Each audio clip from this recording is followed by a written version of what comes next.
আপনি generation Z, millennial নাকি generation x? এমন প্রশ্ন অনেকেই শুনেছেন। প্রজন্ম নিয়ে আজকাল আলাপও হচ্ছে বেশ। কে কোন প্রজন্মের নাম কি কারণে এমন করা হলো তা নিয়েও আগ্রহের কমতি নেই। জেনারেশনস নামে এক বইয়ে 1991 সালে তাত্ত্বিক নীল হাও ও উইলিয়াম স্ট্রস বিভিন্ন প্রজন্মের নামকরণ করেছিলেন।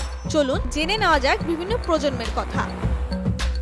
বেবি বুমার্স 1946 থেকে 1964 সালের মধ্যে জন্মগ্রহণকারী ব্যক্তিদের ডাকা হয় বেবি বুমার্স। দ্বিতীয় বিশ্বযুদ্ধের পর জন্মহারের তীব্র বৃদ্ধির কারণে তাদের এ নামে ডাকা হয়। পশ্চিমে 1950 ও 1960-এর দশকে বুমার্সদের শৈশবকালের শিক্ষার ক্ষেত্রে উল্লেখযোগ্য সংস্কার হয়েছিল, যেমন 1960-এর দশকে কাউন্টার কালচার ও এর প্রতিক্রিয়া। তখন এর মধ্যে বেবি বুমার্স প্রজন্মের মধ্যে স্পষ্ট ও নির্দিষ্ট বক্তব্য, সামাজিক প্রতিবাদ ও আন্দোলনের বৈশিষ্ট্য তৈরি হয়।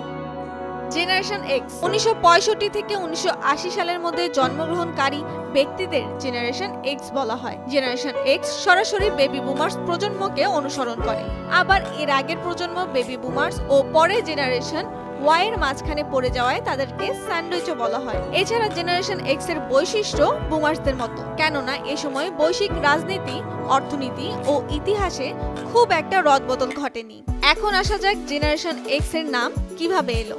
মূলত কানাডিয়ান লেখক ডগলাস কুপল্যান্ড তার 1991 সালের বই Generation X Tales for an Accelerated Culture থেকে এই নাম পরবর্তীতে ব্যাপক জনপ্রিয়তা পায়।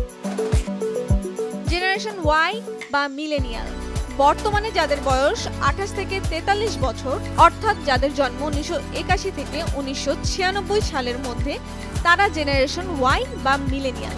আবার 90-এর দশকে শৈশব কৈশোর পার করেছে যারা, তাদের 90s কিড বলা হয়। এই প্রজন্মকে মিলেনিয়াস নামকরণের কৃতিত্ব লেখক উইলিয়াম স্ট্রস ও নীল হাওয়ের। জেনারেশন জেড বা জেনজি বর্তমান সময়ের সবচেয়ে আলোচিত প্রজন্ম জেনারেশন জেড বা জেনজি। মূলত 1997 থেকে 2012 সালের মধ্যে যাদের জন্ম এবং বয়স 12 থেকে 27 বছর, তারাই জেনজি।